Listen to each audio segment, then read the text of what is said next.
et toutes d'être ici. On va maintenant passer à la table ronde sur le thème gouvernance et souveraineté numérique, qui sera animée par Laurent Dauguin, directeur d'Evrel de Couchbase. C'est à vous. Merci Annabelle. Et bonjour. Allez, venez. Hop. On prend place. Je ne vois que dalle. C'est merveilleux. Donc merci d'être venu à cette table ronde intitulée Souveraineté numérique entre impératifs stratégiques et réalité opérationnelle. Je m'appelle Laurent Dauguin, je suis directeur d'Evrel chez Couchbase. Aujourd'hui, je suis accompagné de gens fantastiques et merveilleux que j'ai appelés Lila, Henry and the Renaults parce que ça sonne vachement bien. Et donc je vais vous demander de vous présenter rapidement en commençant par Lila, s'il te plaît. Bonjour à tous, Lila Chauveau, je suis Head of Delivery de notre offre Infogérance chez Théodo.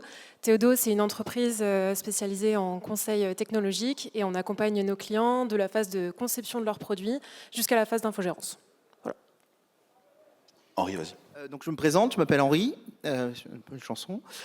Et donc je travaille chez Groupama et je m'occupe d'un pôle de développement, voilà. Et je suis un peu un habitué d'ici, et je suis content d'être là, voilà. T'as un fan club Groupama, c'est beau. Et on va finir avec The Renaults. Donc Renaud Chaya, enchanté.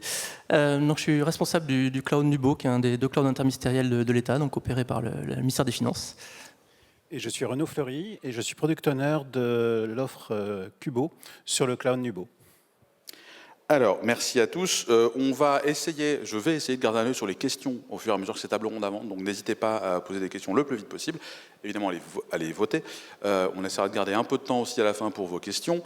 Et on va essayer de set the stage, comme ils disent. Impératif stratégique, réalité opérationnelle, qu'est-ce que ça veut dire? Impératif stratégique, en ce moment, on sent une petite pression qui viendrait un peu de l'extérieur de la France pour plus de souveraineté, plus d'indépendance. Je ne sais pas si c'est votre cas, en tout cas, c'est le cas de pas mal de monde dans cet écosystème-là. Et puis la réalité opérationnelle qui s'oppose un peu, ou pas d'ailleurs à tout ça, il faut faire sa transfo, alors ça fait un petit moment, mais bon, on n'est pas tous au même rythme, il faut continuer à faire sa transfo, il faut être indépendant. Il continue à se passer plein de choses. Il y a des éditeurs qui veulent vous vendre des trucs. Tiens, Google fait ça, ça va être une bonne idée. Est-ce que je ne ferai pas la même chose? Parce qu'après tout, pourquoi pas? Si ils le font, c'est que c'est une bonne idée. Donc, réalité opérationnelle et impératif stratégique. On va commencer par poser une question très simple à notre panel. Pour vous, c'est quoi impératif stratégique? Quels sont les impératifs stratégiques qui vous amènent ici? On va commencer par Lila. Les impératifs stratégiques qui m'amènent, c'est principalement ceux de nos clients, dans le sens où il y a quelques années, quand on parlait de souveraineté, on avait principalement des organismes étatiques qui venaient nous voir, ou des entreprises qui avaient des gros enjeux de sécurité, par exemple, comme la banque et les assurances. Ce qu'on voit, c'est que depuis quelques années, ça concerne vraiment tout le monde, la souveraineté. Je vous donne un exemple. La semaine dernière, un de nos clients historiques, qui est un client dans le commerce de spiritueux, c'est pas une entreprise qui est critique et pourtant ils sont venus nous voir en nous demandant on veut avoir vos conseils pour passer sur du cloud souverain parce qu'on a peur de ce que pourrait faire l'administration américaine avec nos données, on a peur de cette ingérence-là. Donc on voit que depuis quelques années, comme tu le disais très bien en introduction, il y a quelques pressions de l'extérieur, y compris dans des entreprises qu'on ne soupçonnerait pas. Merci. Henri, t'en penses quoi? Nous, on a pris la décision déjà depuis quelques années de garder nos machines chez nous. C'est-à-dire, c'est un impératif. Je pense que nous, on est une entreprise locale, en fait, qui est Groupama, c'est une entreprise avec la notion de local, c'est quelque chose d'important. Et plutôt, alors il y avait à l'époque, tout le monde faisait le move to cloud, et nous on a fait le move to Paris, c'est-à-dire qu'on a fait un projet, nos bâtiments devenaient vieillots, donc on ne se voyait pas refaire les data centers. Par contre, on a pris nos machines et on les a mis chez Interaction, donc on a pris des bâtiments, par contre c'est entièrement nos machines. Et on est assez content de la solution. Notre DG, il dit il ne faut pas être dépendant, parce que la dépendance, on va vers l'esclavage. C'est-à-dire que demain, on change quelque chose et on ne peut rien faire. Donc ça, c'était important et stratégique pour nous de pouvoir maîtriser notre parc applicatif. On a eu une petite question, tu as dit les machines, ça veut dire le hardware aussi ou... Oui, le hardware, le réseau, etc. Super. Et la question au Renault. Donc côté ministère, la souveraineté est une nécessité. Hein. Donc c'est un enjeu qui est présent, enfin d'autant plus présent maintenant, mais qui l'est depuis déjà des années. Et à la DGFiP, on a déjà l'habitude depuis beaucoup de temps d'utiliser notamment des solutions open source, des standards interopérables, de garder la maîtrise en fait à la fois de notre feuille de route technologique et de maîtriser nos coûts. Et donc c'est pour cette raison qu'on a été amené à construire notre propre offre cloud ouverte à l'interministériel, pour garantir cette indépendance et cette capacité à bien fonctionner, quels que soient les aléas qu'on connaît, notamment aujourd'hui géopolitiques et industriels. Et c'est une pression que vous avez senti changer, bouger, s'accentuer au fur et à mesure des dernières années, des derniers mandats, à la fois ici, à la fois à l'extérieur de la France? Tout à fait.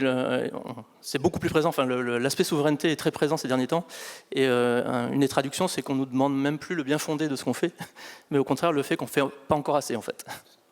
Alors du coup, tu as aussi le terme souveraineté, et je pense qu'on a ici des degrés différents, soit de compréhension, soit d'implémentation de la souveraineté. Moi, je vois ça comme la sécurité, c'est un process. Et du coup, je voudrais vous demander, pour vous, c'est quoi votre définition de la souveraineté ? Comme tu le dis très bien, Laurent, ce qui est important dans la souveraineté, c'est ce qu'on va mettre derrière.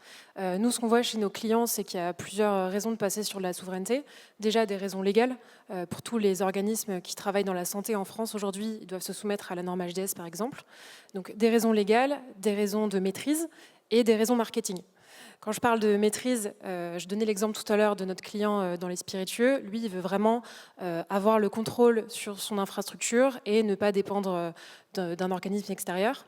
Et l'aspect marketing, ça va être, je veux pouvoir dire à mes clients que je suis hébergé en France, que je suis un cloud souverain, et pouvoir finalement rassurer mes clients. Par exemple, un de nos clients, c'est l'équivalent français d'une solution américaine. Devoir dire j'héberge mes données en France et vous inquiétez pas avec moi, tout est vraiment français jusqu'à mon infrastructure. C'est vraiment un argument de vente pour eux et c'est super important qu'on les accompagne là-dessus. En fait, tu es en train de dire que c'est leur faute. Ça, j'aime bien. Groupama. Alors, nous, la souveraineté, ça va en fait avec tout ce qui est RSE. C'est-à-dire que pourquoi on a changé nos locaux, c'est justement pour qu'on ait une consommation énergétique qui soit plus basse. Or aujourd'hui, quand on regarde les clouds, ce qu'ils proposent, c'est assez libelleux de savoir quelle est la consommation réelle. Et nous, on aime bien maîtriser ça. C'est important aussi pour nos utilisateurs. On a une grosse partie santé chez nous, donc on ne se voit pas mettre des données santé. Je crois qu'il y a un appel d'offres dernièrement qui avait eu lieu, qui a fait un retour en arrière justement, parce que les données santé, elles doivent rester proches du pays, en tout cas d'origine. Voilà. Donc pour nous, c'est quelque chose d'essentiel en fait. Et pour la souveraineté ? La souveraineté, c'est très simple. Pour le cloud Kubo et notamment pour l'offre Kubernetes qui tourne dessus, c'est le fait que nous sommes autonomes, indépendants des technologies que nous maîtrisons, que nous sommes obligés de maîtriser pour être autonomes. Et donc, par rapport à ça, on est obligé d'être résilient sur les compétences, sur les savoir-faire autour de la technologie. Et c'est pour ça qu'on a utilisé, entre autres, des solutions open source et non des solutions éditeurs. Et donc, comment vous allez définir cette stratégie de souveraineté ? C'est un impératif, c'est une définition. Après, il faut la mettre en place, c'est un processus. Est-ce que vous avez des tips and tricks ? Est-ce que vous l'avez déjà fait chez vous ou chez d'autres ? J'imagine que tu l'as fait, par exemple, chez des clients. Oui, effectivement, on l'a fait chez pas mal de clients maintenant. Par exemple, en infogérance, on a 150 clients, donc on a vu passer des clients qui ont fait une migration vers le stratégique. Comme on en parlait tout à l'heure, il y a plusieurs raisons qui peuvent faire que vous allez vouloir passer vers du souverain. L'important, c'est d'abord d'identifier le besoin que vous avez et de vérifier que la solution, elle correspond bien à ce besoin. Mais aussi, ce que je voudrais rappeler, c'est que chaque migration a un coût et que la souveraineté, ça a aussi un coût. Là, je ne parle pas forcément de coût financier, mais de coût en ressources. Tu parlais de l'open source tout à l'heure. Pour pouvoir intégrer de l'open source, il faut avoir des personnes qui vont maîtriser ces technologies open source, des personnes qui vont les infogérer, et toute cette maîtrise-là, ça a un coût. Nous, aujourd'hui, on essaie d'avoir un équilibre entre le souverain et l'innovation. Parce que le problème de l'innovation, c'est quand ça arrive, désolé de le dire, mais la plupart du temps, c'est des services qui sont proposés par des clouds américains. On a eu le cas il y a 3 ans avec l'IA. Donc, qu'est-ce qu'on fait pour regarder si le besoin est en adéquation avec l'utilisateur? On commence à faire des POC ou ou des petites applications avec cette technologie-là, et on regarde stratégiququement comment on peut revenir dans une stratégie open source. Ça s'est passé sur notre chat de groupama.fr. Au départ, on était entièrement en OpenAI Microsoft, hein, et aujourd'hui, on a mis du Mistral, on a mis du Elasticsearch pour faire le RAG. Donc, il y a une stratégie long terme de dire, ça ne veut pas dire qu'on bannit Cloud, mais pour l'innovation, c'est important pour le faire. Mais après, à long terme, il y a une stratégie pour revenir dans le souverain. Monsieur. Oui, pour compléter, parce que je rebondis en fait sur les mêmes propos. Sur la partie compétences, ça, je ne peux qu'acquiescer. Notamment quand on fait des choix open source, et notamment des choix open source communautaires, ça nécessite d'avoir les gens pour les intégrer, pour les choisir déjà, pour les qualifier, pour les opérer. Et après, le deuxième aspect des choses, c'est effectivement avoir conscience de ses besoins pour le nécessaire en fait, et donc investir à cet endroit-là pour soit tout faire en open source, soit tester des solutions pour rebasculer ensuite dans des solutions qu'on maîtrise soi-même, qu'on a internalisées. Ce que je comprends beaucoup dans ce que vous dites, la notion de contrôle est importante. L'open source est une aide au contrôle. Ça dépend aussi il faut avoir les compétences et le personnel pour l'utiliser, l'opérer. Est-ce que l'open source, c'est souverain? Oui, non. Ou réponse plus longue? Je ne sais pas si ça tient en un oui ou un non. Alors, oui, ou un la peut-être. réponse, oui, non. Maybe. Par définition, à partir du moment où il y a tout le monde qui peut contribuer à l'open source, je ne pense pas qu'on puisse dire que ce soit souverain et qu'on soit vraiment indépendant. Par contre, comme le disait Henri tout à l'heure, l'open source aide vraiment à répondre à notre besoin et obtenir les features qu'on veut, qui ne sont pas forcément disponibles aujourd'hui chez les clouds souverains français. Je donne un exemple, nous on est pas mal passé par Minayo, qui est un outil souverain, notamment pour faire de l'encryption de buckets, parce que la plupart des clouds souverains aujourd'hui ne proposent pas cette fonction de façon managée, et que c'est quelque chose qu'on demande pour la norme HDS. Donc pour moi, le souverain et l'open source aujourd'hui ne sont pas différenciables. Mais par contre, comme le dit Henri, il y a beaucoup d'innovation qui est faite chez les clouds souverains pour effectuer ce rattrapage-là. Mais en attendant, c'est toujours une bonne solution. Alors, attention à l'open source souverain. Moi, j'ai quelques souvenirs de Java, par exemple, hein, où il a fallu en urgence remplacer un JDK. Voilà. Et moi, je me rappelle le rachat de Red Hat par IBM, qui a quand même fait grincer des dents dans pas mal de milieux. Donc attention, l'open source, oui, mais il faut quand même regarder les licences, hein. Il faut quand même lire les petits trucs. Et surtout, l'open source, c'est un coût. Les gens qui disent l'open source, c'est gratuit, c'est complètement faux. L'open source, ça veut dire de l'investissement, ça veut dire peut-être participer à des communautés, hein. Moi, je connais voilà, nous, on ne le fait pas, mais il y a des entreprises qui le font. Donc voilà, donc, pour moi, ce serait plutôt non que oui, hein, voilà. C'est vrai qu'à l'OSXP, j'aurais quand même dû faire la différence entre libre et open source, et je m'en excuse, mais c'est vrai que c'est un vrai sujet. Comme tu viens de le dire, le libre et l'open source sont un peu différents. En fait, la souveraineté, pour moi, c'est associé à une typologie d'open source qui est vraiment le communautaire en tant que tel, où on a la possibilité, certes, d'utiliser le code qu'on met à disposition, mais aussi d'y contribuer et de fournir, entre autres, je dirais des fonctionnalités nouvelles au code utilisé. Oui, si je peux compléter. L'open source en tant que tel n'apporte pas tout. En fait. Déjà, je préfère parler de logiciel libre, je suis plutôt dans ce cas-là. Ça dit plus les choses, je dis. Ça veut dire qu'il y a un écosystème derrière, qu'on peut y contribuer, qu'on peut être plusieurs en fait, à bénéficier des mêmes technologies et d'y contribuer tous ensemble. Donc, ce n'est pas l'open source en tant que tel qui va. La disponibilité du code source ne va pas faire qu'on va devenir souverain comme ça magiquement.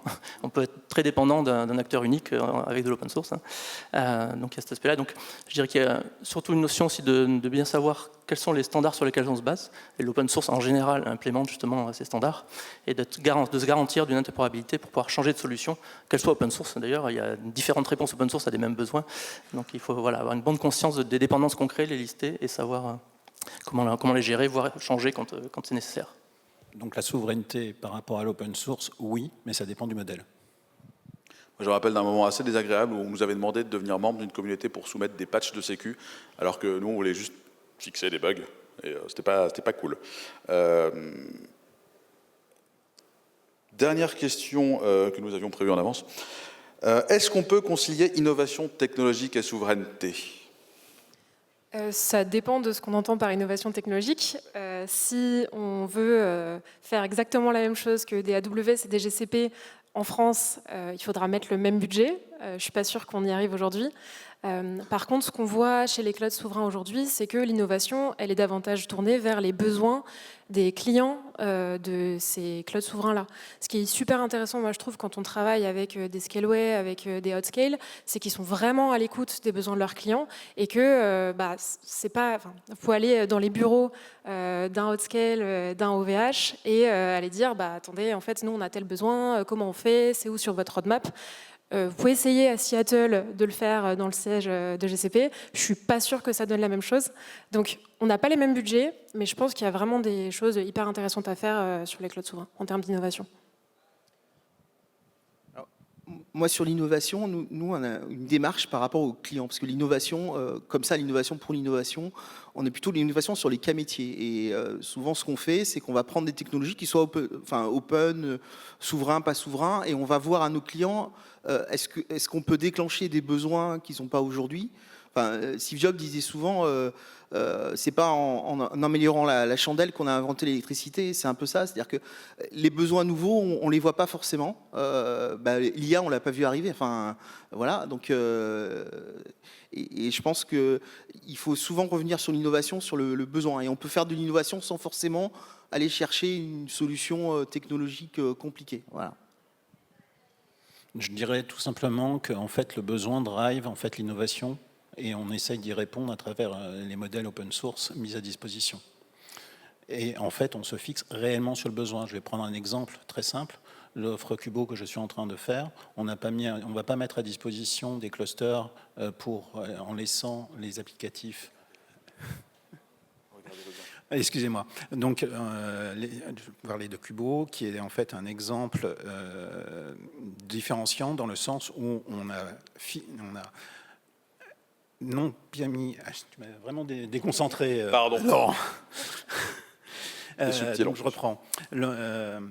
Kubo est une offre en fait basée sur des clusters Kubernetes. On ne met pas à disposition les clusters directement. On fait une offre différenciante, managée et sécurisée, permettant de se focaliser uniquement aux commanditaires de déployer leur workload dans l'offre. Et donc, par rapport à ça, on est différenciant, on innove, parce que l'offre telle qu'elle sur les clouds publics, français ou américains, ça n'existe pas. En fait, ça implique que l'open source soit déjà arrivé là où tu as besoin qu'il soit. Quand tu dis il y a de l'AI qui arrive, j'ai pris une solution open source, au début il n'y en avait pas, enfin c'était surtout très close source, ou même source available.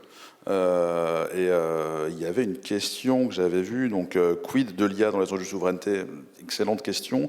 Il y avait une notion de perte de liberté, si on veut absolument être impératif stratégique et souveraineté, est-ce qu'on se met dans un carcan et du coup on n'est pas libre de faire ce qu'on veut? Est-ce que au début, quand tu voulais faire de l'AI open source, tu pouvais faire ce que tu voulais, ou non? Ou quid?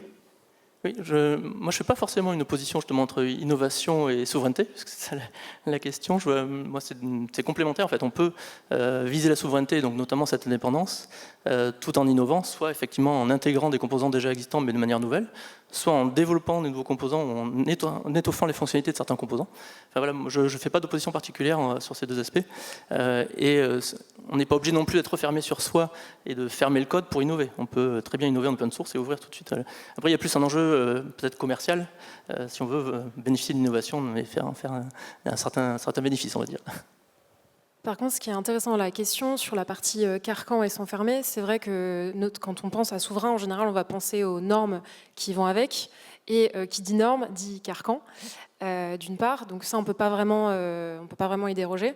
Et d'autre part, je ne pense pas qu'aujourd'hui, sur du souverain, on va avoir les mêmes services managés notamment, et les mêmes performances que ce qu'on va retrouver sur du GCP et du AWS. Mais ça, c'est un peu enfoncer des portes ouvertes. On a commencé les clouds 10-15 ans plus tard que les hyperscalers. Et le but, ce n'est pas forcément de faire exactement la même chose que les Américains. On n'est pas dans une dynamique de rattrapage. Et donc je pense, comme on l'a tous dit, qu'il faut vraiment revenir aux besoins des utilisateurs et partir de là pour innover derrière. Sur le carcan, alors, c'est pas le carcan, mais moi je voulais...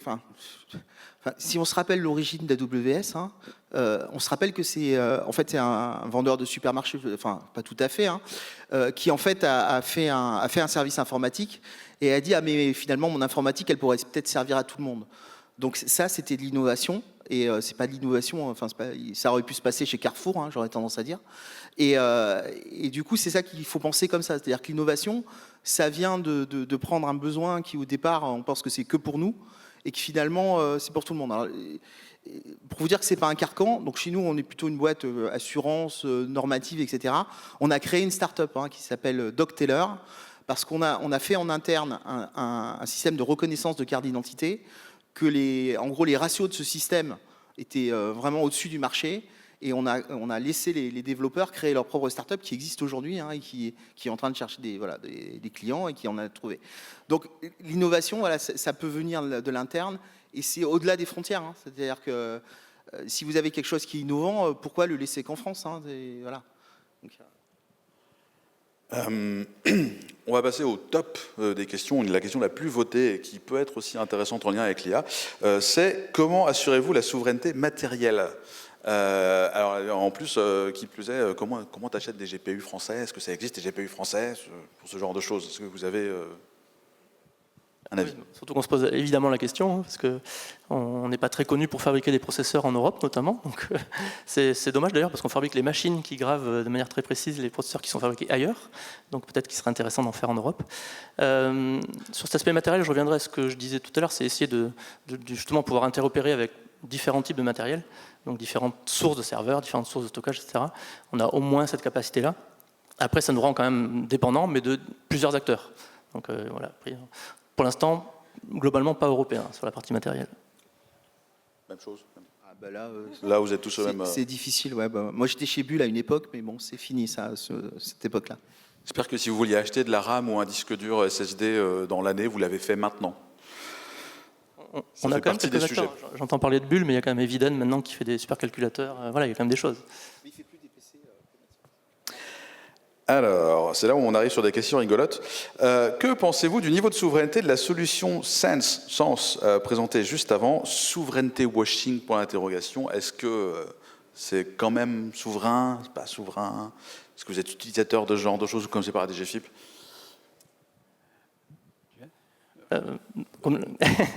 Forcément, c'est une question piège. Donc, comme je disais, comme nous, on opère un cloud interne, on est très peu utilisateur côté DGFIP de solutions externes. Donc, forcément, mon avis sur la question n'aura que peu de valeur.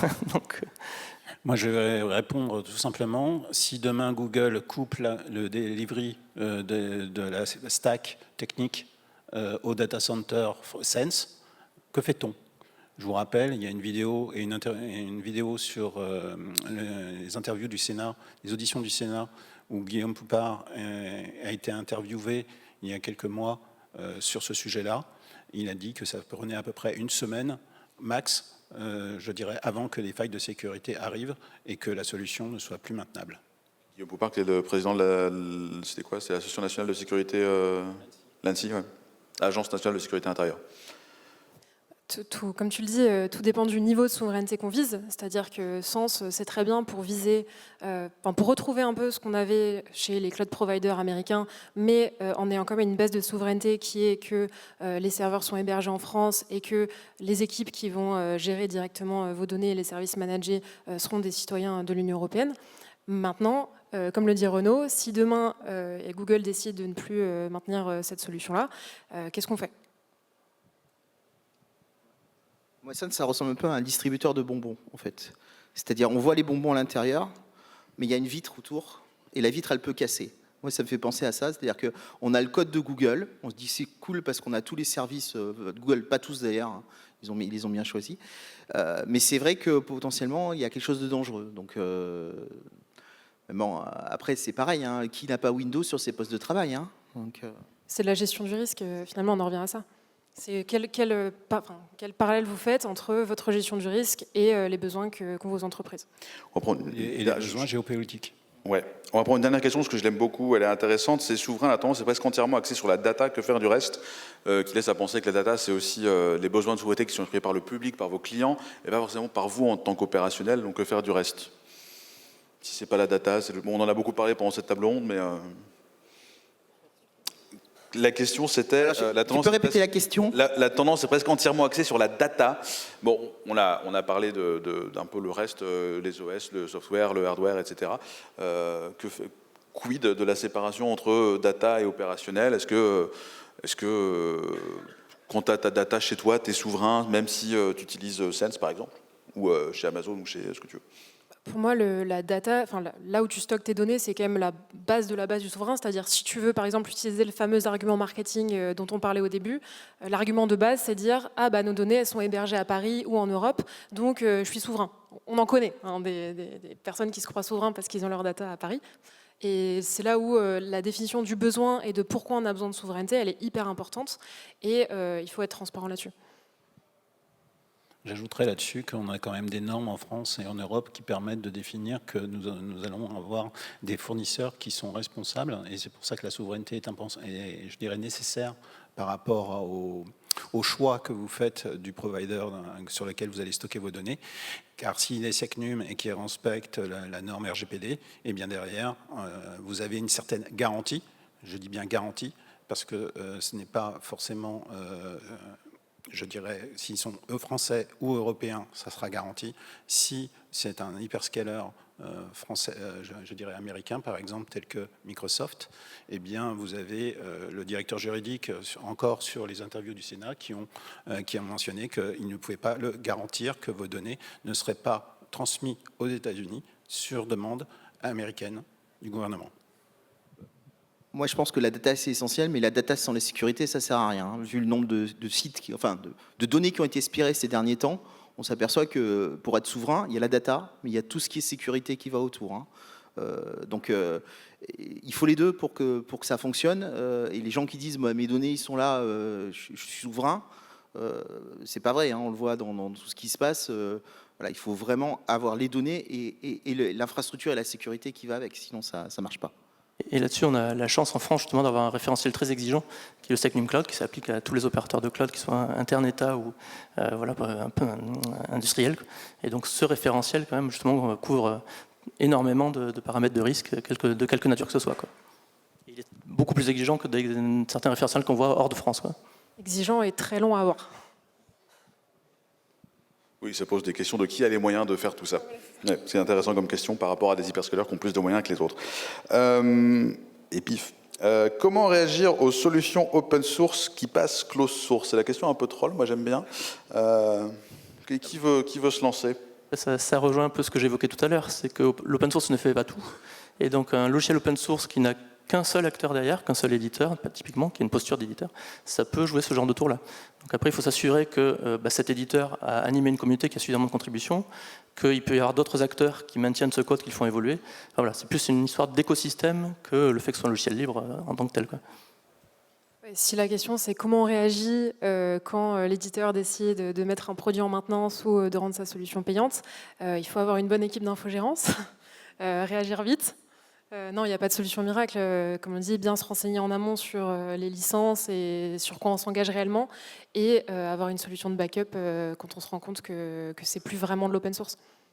Ouais, moi, je pense qu'il y a d'abord la communauté réagit généralement, ça s'appelle le fork. Hein. Donc ça arrive tout le temps. Hein. Donc c'est d'abord la communauté. L'avantage de l'open source, c'est que la communauté réagit. Et après, dans l'entreprise, ça veut dire qu'il faut faire une analyse de risque. Hein. De toute façon, on l'a fait tout le temps. Et souvent, d'ailleurs, on dit pourquoi les entreprises ils font pas de l'open source direct, et ils passent souvent par des garanties par Red Hat, parce que justement l'éditeur aussi aide à avoir un certain niveau de garantie de la pérennité, quoi. Si quelqu'un a réussi à faire un cloud full GPL, qu'il lève la main. Dernière question, celle-ci je l'aime bien. En toute transparence, qu'est-ce qu'on perd en passant sur les solutions souveraines? Comment on convainc malgré tous les praticiens? Est-ce que le prisme de toute façon, j'ai acheté Oracle, personne ne va m'embêter parce que j'ai fait ça, on est encore là-dedans, ou est-ce qu'on peut sortir de ce truc-là? Ce sera le mot de la fin.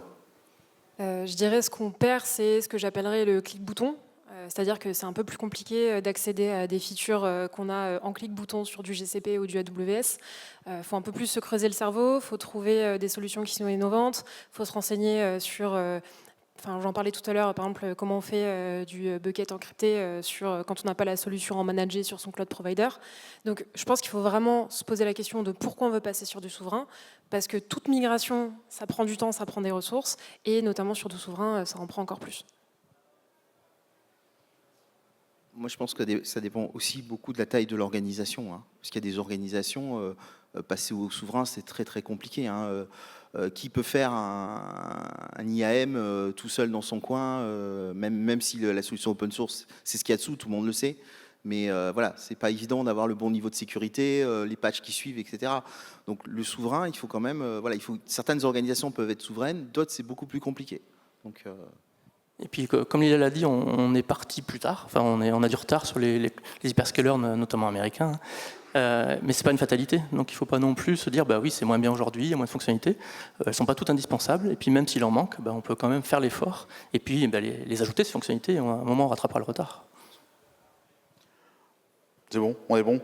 Eh bien, merci à tous d'avoir assisté à cette table ronde. On vous remercie chaleureusement. Et vous, je sais pas, moi je serai probablement à la soirée ce soir, donc si vous voulez échanger souveraineté, n'hésitez pas à venir me voir, on peut en parler. J'ai des réponses à plein d'autres questions si vous voulez, ce sera marrant. Merci. Allez, la suite.